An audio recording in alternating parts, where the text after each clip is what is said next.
James from Square Lemon, and we're following up with video 2 in the series of 3 about heart attacks. We've done the signs and the symptoms, and now this video is about the first aid response. So having recognised that somebody or yourself is having a heart attack, the number one step for first aid is to call the emergency services. So 999, ask for an ambulance, explain it's a medical emergency, you believe the person is having a heart attack.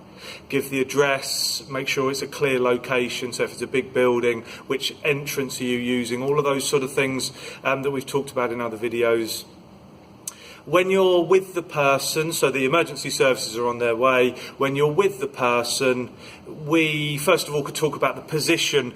There's a lot of discussion about these type of positions that you could put somebody in. Probably the person has found the most comfortable position for themselves. There's discussions about a lazy W, which is a sort of shape where somebody's leaning semi-recumbent against the wall and you prop the legs up so that they're the first part of the W with maybe cushions underneath. That's great if they're already down on the floor and you can assist them into that position. But I wouldn't be tempted too much to move people. Any movement could make things worse. So if they're in a position that they're comfortable, and when we say comfortable, they're having a heart attack, so it's not a great day, but don't move them unless absolutely necessary.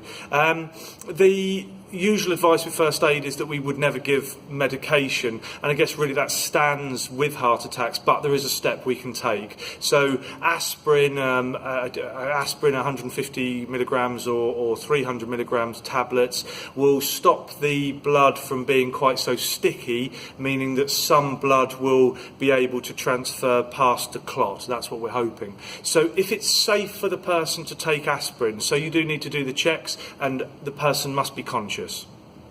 If they can understand the question and you get confident answers, so are you over 16 years old, are you allergic or not allergic to aspirin, can you take aspirin? If it's available and somebody who suffers with angina or maybe has had previous heart attacks might actually carry it with them, then you can give it to them and they can chew that. So we don't want it to be taken down into the digestive system where it then affects the liver. We actually want them to chew it so that it gets into the blood system as quick as possible. It reduces the amount of stickiness and we hope to support a bit of blood flow past the clot, meaning potentially that less of the heart will die. Which has got to be a great thing. So aspirin, check, do the safety checks, you give it to them, they can take it, they can chew it, keep it in their mouth, allow it to be absorbed. Okay, brilliant. I suppose we should finish this off with, if the person becomes unconscious, we go back to our initial survey, which we called the primary survey, which is where the airway, the breathing and the circulation. So we're back to those steps if that person becomes unconscious. Okay, but fingers crossed, with aspirin, with support and with the emergency services on their way, you staying lovely and calm and supportive, we might be able to save this person. So great.